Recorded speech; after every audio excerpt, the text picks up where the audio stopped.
Hi guys, I just wanted to talk to you really quickly about manipulatives. When you think about manipulatives, you got to think about that core word, manipulate. How can students manipulate their learning?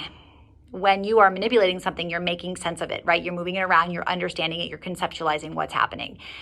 This can happen in all subject areas. Think about science. You're an experiment. You're figuring things out. Counters, we think of 10 frames. ELA, how can you use manipulatives in ELA? Think about our PD we had the other day where we had pipe cleaners, and together we created our own reading rope and we manipulated it as a visual to understand how each of the components in ELA are related and how it's important to have all of them together. You can't have one without the other.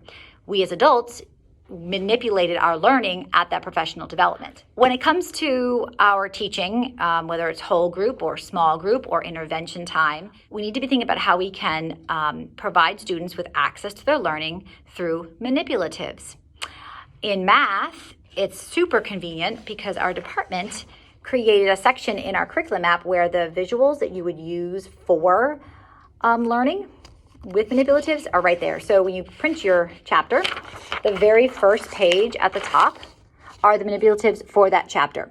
So you have been provided and should have it in your room a big bin of the different manipulatives that came with the curriculum. So in here, you will see that this is requiring base 10 blocks, counters, dice, and spinners. So naturally, you would want to open this up before your chapter begins, grab your manipulatives, have them ready. Okay, and then you can start teaching that benchmark. The students need to have them to be able to conceptualize. Think about this. If I said to you, what part of math during the year, like what do you think the students find most engaging? All right, so which benchmarks? People are going to talk about money, teaching money, measurement, and sometimes time. Why? Because we usually have fake money, right?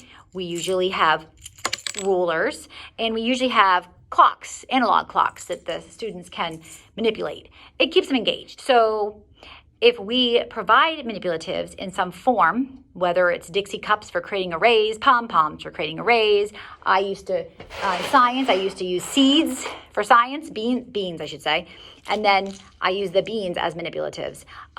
Anything to keep them focused and engaged. If they don't want to be there, they're not going to learn.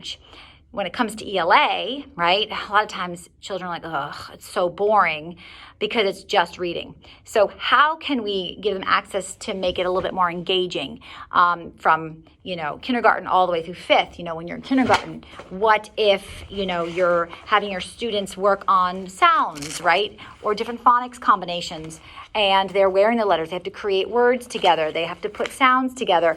We talk about role playing, but do we do it? Not just in Reader's Theater, but are they role-playing vocabulary? Could they be a vocabulary word in a definition where they have to role-play it?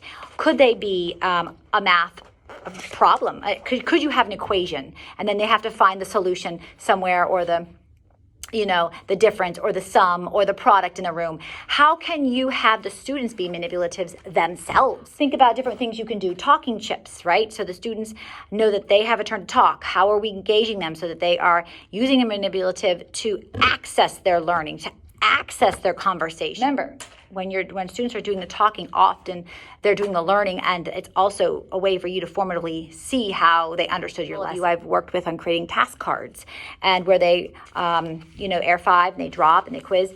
There's different ways you can make task cards. That's manipulating their learning, and it allows you to formatively kind of assess how things are going. When it comes to manipulatives, please think before you start, hey, what could I use for this unit to bring it to life with a way that they really understand that content. I think we're going to find that we don't have to teach as much stuff over and over and over again if we provide a deeper opportunity from the beginning with manipulatives. How do you have the materials there available for you? So is there a community bin at the table? Is there a way for students to quickly access the manipulatives? Remember, this isn't like an ESE thing.